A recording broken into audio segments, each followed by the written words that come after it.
video kali ini saya ingin menjawab pertanyaan yang ada di bab 4, pelajaran produk kreatif dan kewirausahaan di kelas 12. Langsung saja di pertanyaan pertama.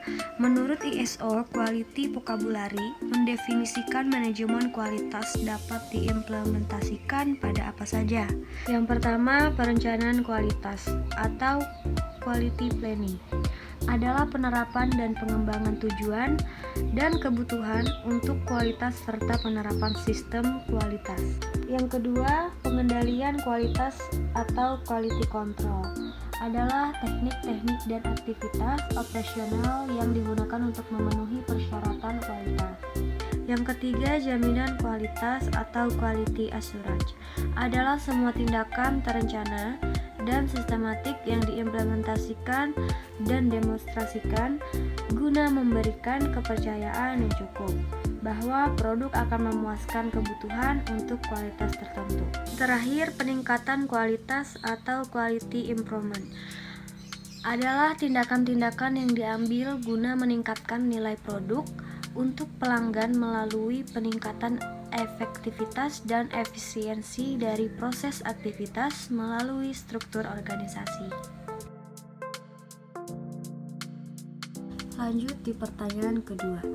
Aktivitas untuk melakukan penilaian terhadap proses pelaksanaan dari semua aktivitas untuk mencapai tujuan yang telah ditentukan disebut juga dengan controlling. Fungsi dari controlling secara umum diantaranya adalah: yang pertama, menjaga semua aktivitas perusahaan atau organisasi selalu dalam track yang benar, secara terus-menerus melakukan improvisasi terhadap proses yang dijalankan. Kedua, mengetahui dan menemukan kesalahan atau kelemahan sejak dini sehingga bisa segera melakukan tindakan perbaikan. Lanjut di pertanyaan ketiga.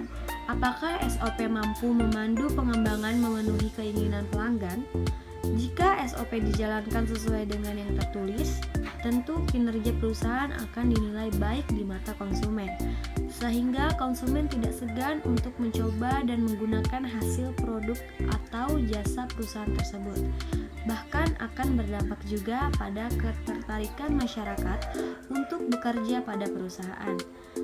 Jika usaha Anda merupakan PT terbuka, tentu akan menaikkan harga saham dan semakin banyak investor yang akan berinvestasi. Lanjut di pertanyaan keempat. Bagaimana korelasi SOP membantu perusahaan mencapai target sesuai dengan misi perusahaan? SOP ini bukanlah sekedar aturan semata, tetapi keberadaan SOP di sebuah perusahaan akan sangat membantu sekali dalam proses perkembangan perusahaan itu. Bahkan SOP juga berpengaruh pada kemajuan perusahaan, karena jika SOP tidak diterapkan dengan baik, maka dampaknya juga akan kepada kinerja SDM. Pada akhirnya, kualitas produk juga tidak baik. Dalam perusahaan yang memiliki pekerjaan yang sifatnya berulang maupun yang kompleks, maka butuh aturan yang jelas. Tujuan dibuatnya peraturan ini tentunya untuk menjelaskan secara rinci bagaimana seluruh SDM yang ada di perusahaan bertindak sesuai dengan standar yang ada, sehingga nantinya akan muncul arus kerja yang teratur dan efektif. Dan tentunya dengan adanya SOP mampu memudahkan kerja seluruh SDM yang ada. Dan apabila ada karyawan baru, maka juga akan cepat beradaptasi karena sudah ada standar aturan yang jelas.